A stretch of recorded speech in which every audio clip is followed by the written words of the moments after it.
국내에서 코로나19가 발생한 이후 처음으로 신규 확진자 수가 18,000명대를 기록했습니다. 오미크론 변이의 빠른 전파력과 또 설 연휴 이동이 늘면서 2만 명 돌파도 머지 않은 것으로 보이기도 하는데요. 천은미 이대 목동병원 호흡기내과 교수와 함께 코로나19 상황 전망해 보겠습니다. 안녕하십니까? 안녕하십니까? 네. 자, 설 연휴 기간인데 역대 최다를 기록했습니다. 18,000명을 넘겼는데 이러다가 2만 명 나오는 거 아닌가 이런 우려도 나오고 있어요. 네, 주말 효과가 있기 때문에 검사 건수가 많이 줄었는데 불구하고 역대 최대가 나왔습니다. 그리고 양성률도 이제 9.3%로 제일 높게 나왔는데요. 다만 이제 중증자나 사망자는 지속적으로 감소하는 상태고 이것은 오미크론의 특성이라고 볼 수 있겠습니다. 그래서 확진자가 늘더라도 과거의 델타처럼 중증도가 높지 않기 때문에 오미크론에 맞게 대처를 하면 될 것 같습니다. 네. 오미크론 변이 바이러스 검출률이 이제 80%를 돌파했다고 하는데 오미크론에 맞는 대응 어떤 게 있을까요? 네, 오미크론은 지금 이제 4주 만에 우리가 우세종이 됐습니다. 지난주가 50%인데 마지막 주에 80%를 넘었고 아마 다음 주가 되면 거의 저는 8, 9% 정도로 우세종이 될 것으로 생각합니다.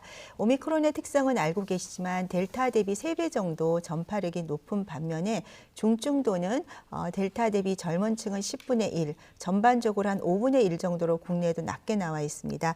그렇다면 우리가 취약계층을 보호하는 쪽으로 가야 될 것 같습니다. 대부분 젊은 층들은 경증이나 무증상으로 갈 수 있죠. 그러니까 취약계층을 보호하기 위해선 지금 설 연휴처럼 어르신들을 보러 갈 때 우리가 자가검사 키트로 검사를 하고 그다음에 보호 온 후에 노출된 이내로 5일 이내 꼭 반드시 한 번 내지 2번을 검사를 해서 본인은 증상이 없더라도 어르신이나 유아들을 보호하는 쪽으로 가야 되고요.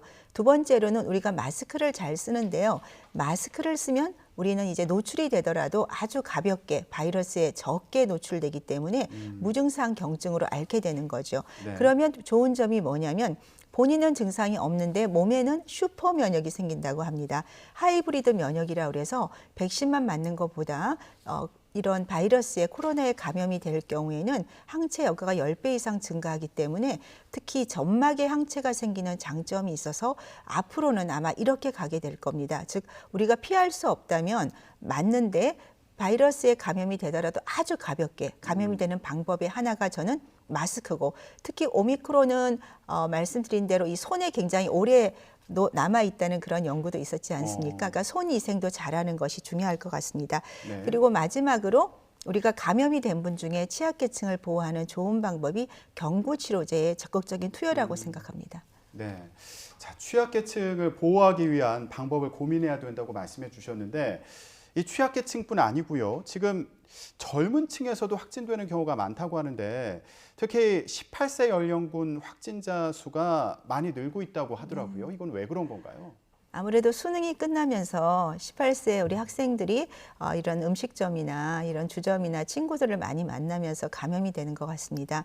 그 확산세가 아무래도 가정으로도 전파가 되고 지역사회에 전파가 되는 거죠. 그러니까 본인들이야 증상이 없거나 경증이 많겠지만 말씀드린 취약계층이 있는 가정에서는 최대한 만일에 부득이하게 그런 모임을 했다면은 다녀와서 꼭 검사를 해서 본인이 진단이 되면 조기에 격리를 하도록 하는 것이 가장 중요하고 가능하면 이렇게 사람이 많이 모이는 것은 당분간은 조금 피하는 것이 좋을 것 같습니다. 본인은 경증이더라도 취약계층에게 옮길 수 있으니까 이거 우려되는 상황이군요. 그렇습니다. 예. 자, 이제 또 걱정되는 것 중에 하나가 앞으로 학사 운영 어떻게 하는 건지, 오미크론 이렇게 확산세가 강한데 학교 안심하고 가도 되는 건지 이거 걱정하시는 분들 계실 겁니다. 앞으로 학교에서는 방역 체계를 어떻게 운영해야 될까요? 우선은 비대면과 대면을 저는 적절히 활용해야 될 것 같습니다. 실습 같은 경우는 사실 비대면 하면 굉장히 어렵거든요. 그런 경우는 우리가 방역을 잘 지키면서 대면을 하고요. 그렇지 않은 경우는 비대면을 같이 활용하면 좋겠습니다.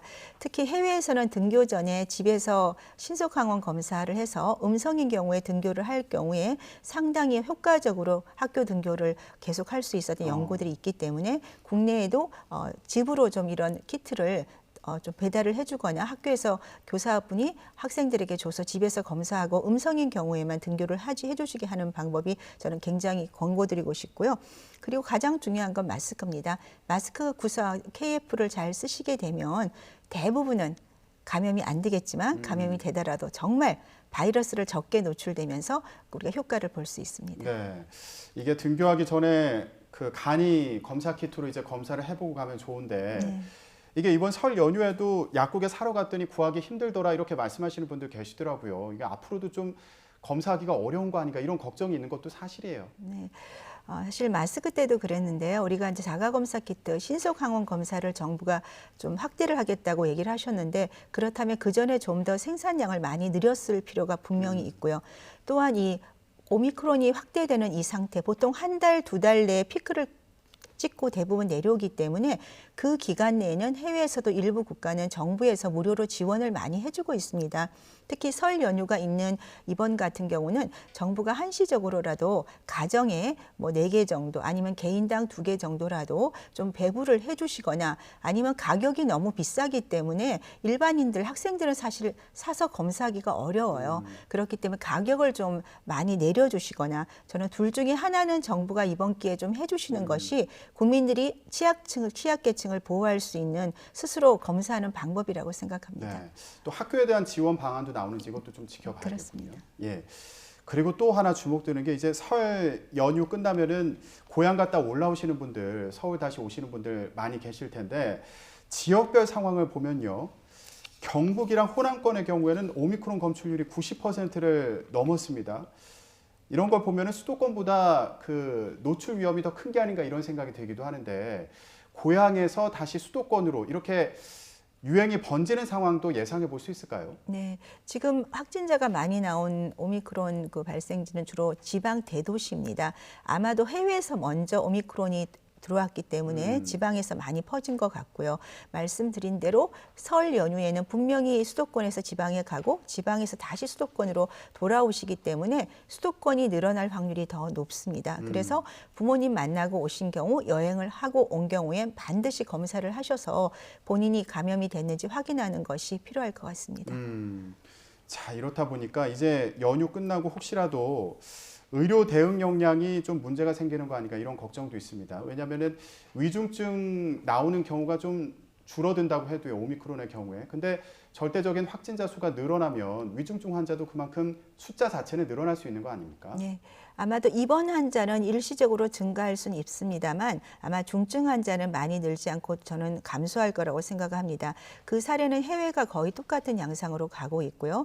특히 국내는 해외보다 경구치료제 도입이 빨랐기 때문에 경구치료제를 적절히 사용한다면 일반 전담병원에 고령층을 입소를 하게 하고 개인적으로 대부분 증상이 없거나 경증은 집에서 재택관리를 잘 하면서 초기에 경구치료제를 투입하도록 해주는 것이 가장 효과적이라고 생각합니다. 치명률은 낮다는 얘기는 이제 여러 차례 해주셨는데 그래도 이거 좀 안심하기는 쉽지 않거든요. 예, 후유증이라든가 좀 걱정되는 부분도 있을 수밖에 없는데 어떤가요? 그렇습니다. 치명률이 델타가 0.8%, 오미크론이 국내가 0.15%로 지금 나와 있는데요. 이 0.15%도 사실은 경구치료제 투입 전이 0.15%이기 때문에 아마도 경구치료제를 투입하게 되면 10명 중에 1명만 입원을 합니다. 그리고 사망률이 거의 없기 때문에 저는 독감보다도 분명히 낮아져서 기본적으로 코로나 감기 바이러스 정도로 갈 수 있다. 하지만 그 시기는 조금 더 걸릴 수 있고요. 말씀하신 대로 우리 국내에서 경구치료제 투입으로 상당 효과가 있었습니다만 일부에서는 약간 악화를 하는 경우도 앞으로 나올 수 있죠. 네, 그런 경우를 대비해서 아까 말한 취약계층을 보호하는 쪽, 그러니까 검사를 좀 주기적으로 잘할 수 있게 정부가 지원을 해주고 경구치료제를 적절한 경우에 꼭 대상자에게 투입할 수 있도록 어떤 병의원이라든지 이런 분들에게 재택치료 시스템을 잘 마련하는 것이 저는 할 일이라고 생각합니다. 네.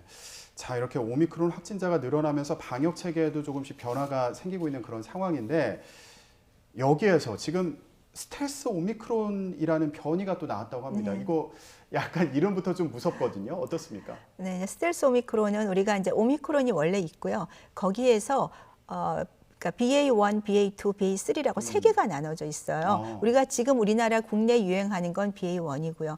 BA2라고 하는 게 스텔스 오미크론이고 말 그대로 잘 표시가 안 나서 우리가 스텔스라고 붙였죠. 근데 우리나라 PCR 검사로는 다 확진이 되고요.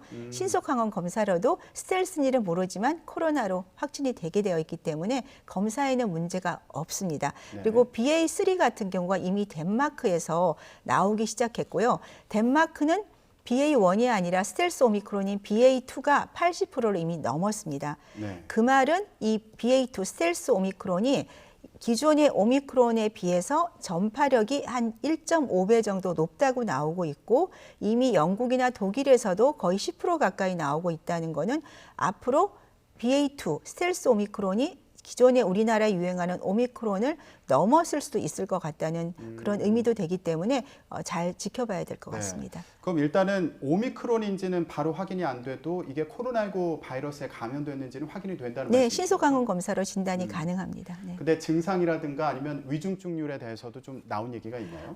일부 연구긴 하지만 아직까지 입원율이나 중증도는 기존의 오미크론과는 큰 차이가 없다고 되어 있습니다. 네. 자, 이제 스텔스 오미크론까지 이런 나온 상황인데 말씀하신 것처럼 검사를 좀 주기적으로 또 의심스러울 때 해보는 게 중요한 그런 상황이지 않겠습니까? 근데 이제는 연휴가 지나면요. 이 선별진료소에서 하던 PCR 검사를 아무나 받을 수 있는 게 아니라고요. 네, 2월 3일부터는 이제 고위험군만 PCR을 선별진료소에서 받을 수 있습니다. 고위험군이라고 하면 연령이 60세 이상이거나 신속항원 검사를 본인이 했을 때 양성이 나온 경우, 그리고 취약계층에서 거주하고 있는 사람들이라든지, 그리고 역학적으로 관련이 되어 있거나 의사의 소견서가 있는 분들만 해당이 되겠습니다. 그 이외에는 우리가 신속항원 검사를 동네 의원이나 이런 호흡기 클리닉에서 검사를 해서 양성이 나올 때만 PCR 검사로 확진을 할 수 있겠습니다. 그렇군요. 그러면은 만약에 내가 조금 의심 증상이 있어서 혹은 그냥 불안해서 검사를 한번 받아야겠다라고 해서 선별진료소에 가면은 이거는 신속항원 검사만 받게 되는 건가요? 그렇죠. 신속항원 검사를 앞에서 그냥 보시는 분 하에서 검사를 하면 우리가 이제 그것이 확진이 되는 것이지만 본인이 자가 검사를 한 것은 선별진료소 인정을 안 해주기 때문에 그건 따로 받으셔야 됩니다. 아, 그렇군요. 근데 여기서 좀 불안한 게 이거 신속항원 검사를 받으면 결과를 믿어도 되는지 이것도 불안한 경우도 있잖아요. 네. 예. 원래 신속항원 검사를 FDA나 WHO에서는 민감도, 그러니까 우리가 걸렸을 때 양성으로 나오는 것이 80%가 넘어야지만 인정을 해줍니다. 네. 다만 연구 따라 30에서 뭐 80%, 90%까지 나오긴 하지만 기본적으로 증상이 있는 5일 이내에 검사할 때는 상당히 높은 것으로 되어 있고요.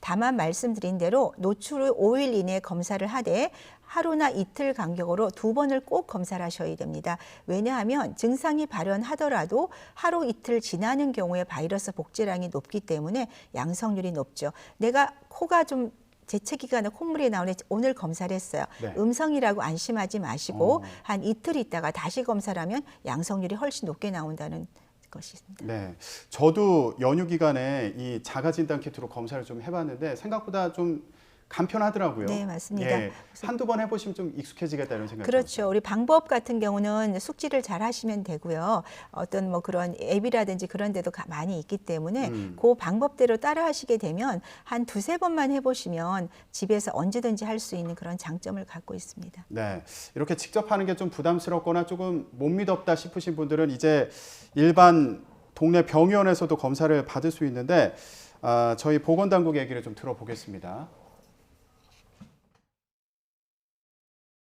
모니터링 횟수를 줄이고 또 한편으로는 여기에 대해서 관리 인원을 100명에서 의사 1명당 150 늘리게 되면 50%가 늘게 돼 있습니다. 그렇게 된다고 치면 12만 명까지는 관리 가능하다는 말씀을 드리겠습니다. 네, 이제 동네 병의원에서도 코로나19 검사를 받을 수 있다는 얘기인데 이게 신속 항원 검사를 할 수 있다는 얘기인 거죠? 네, 동네 의원에서 검사 키트는 똑같이 하는데요. 좀 더 코에 깊이 들어가는 그런 검사를 하기 때문에 양성률은 조금 높게 나올 수 있습니다. 다만 이제 이 동네 의원을 많이 하기 위해서는 이 검사를 하게 되면 의원들을 가보시면 큰 병원도 있지만 대부분 의원들은 조금 공간이 협소하다 보니까 이 우리 코로나 환자를 볼 수 있는 공간을 따로 마련하기가 상당히 어렵고 그래서 일반 외래 진료를 하면서 검사를 하는 것에 대해서 부담을 많이 느끼기 때문에 많은 의원들이 아직 참여를 잘 못해요. 그래서 저는 개인적으로 정부가 집에서 본인이 자가 검사를 해서 양성이 나오면 그 결과를 가지고 의원을 방문해서 치료를 받는 것이 저는 더 효과적이다. 그렇게 되면 의원들이 검사를 하는 공간이나 인력을 더 투입하지 않고 감염의 위험이 없이 진단을 되면 바로 치료제를 투입하는 것이 지금은 우리가 독감처럼 관리를 할 수 있는 방법이라고 생각합니다. 그래서 그 점을 다시 한번 조금 해주시면 좋겠고요. 특히 의원들이 지금 신청 기간이 끝나는데 신청 기간은 저는 관계없이 원하는 의료기관은 계속 신청을 할 수 있게 해주시고 말씀드린 검사를 본인이 한 것도 인정을 해주고 의료기관은 많은 환자를 보되 치료와 관리를 할 수 있는 쪽으로 가는 것이 저는 현실적이라고 생각합니다. 네. 그러니까 일반 병의원에서 신속항원 검사를 받을 수도 있고 그리고 선별진료소에 가서도 신속항원 검사를 받을 수 있는데 거기에서 만약에 양성이 나오면 PCR 검사를 추가로 받는 그런 시스템인 거죠? 네, 그렇습니다. 하지만 우리가 신속항원에서 양성이 나오고 환자가 증상이 있다면 독감 때는 우리 반드시 그냥 약을 바로 처방하거든요. 네, 그런 시스템으로 가야 될 것 같습니다. 네. 근데 이게 동네 병의원 같은 경우에도 원하는 병의원에서 검사를 받는 거잖아요. 그렇습니다. 병의원에서 이제 신청을 해야지 이제 지정이 되지 않겠습니까? 그런데 말씀하신 것처럼 환자 구분이 어렵고 장소가 협소하고 뭐 이런 경우에는 좀 원하지 않는 병원들도 많을 수 있을 것 같아요. 그렇습니다. 오전, 오후로 나눠서 간다는 것 자체가 그런 외래 환자를 못 보게 되기 때문에 의원으로서는 사실 협조가 굉장히 어려워요. 그런 면을 고려하셔서 제가 병원에서 공간이 있어서 검사를 할 수 있다면 하지만 그렇지 못한 경우는 개인이 검사를 해서 갖고 오는 것이 사실은 훨씬 현실적으로 저는 낫다고 생각을 하거든요. 그래서 그런 걸 좀 다방면으로 고려를 해보는 것도 필요하다고 생각합니다. 네. 교수님, 마지막으로요. 그 팍스로비드 관련해서 얘기를 좀 해보겠습니다. 지난 27일 기준으로 국내에서 506명이 팍스로비드를 처방을 받았습니다. 예, 초도 물량의 2.5%가 안 되는 수준이라고 하는데 이 배경이 경증이나 무증상 환자가 많아서 필요가 없는 건지 아니면 현장에서 좀 적극적으로 처방하기가 어려운 건지 어떤 이유가 있는 걸까요? 우선 약물 자체에 대한 상호작용에 대한 부담이 있어서 초기에 보수적으로 처방을 했고요. 또 의원들이 아직까지는 적극적 참여가 적죠. 가장 큰 이유는 저는 연령 제한이라고 생각합니다.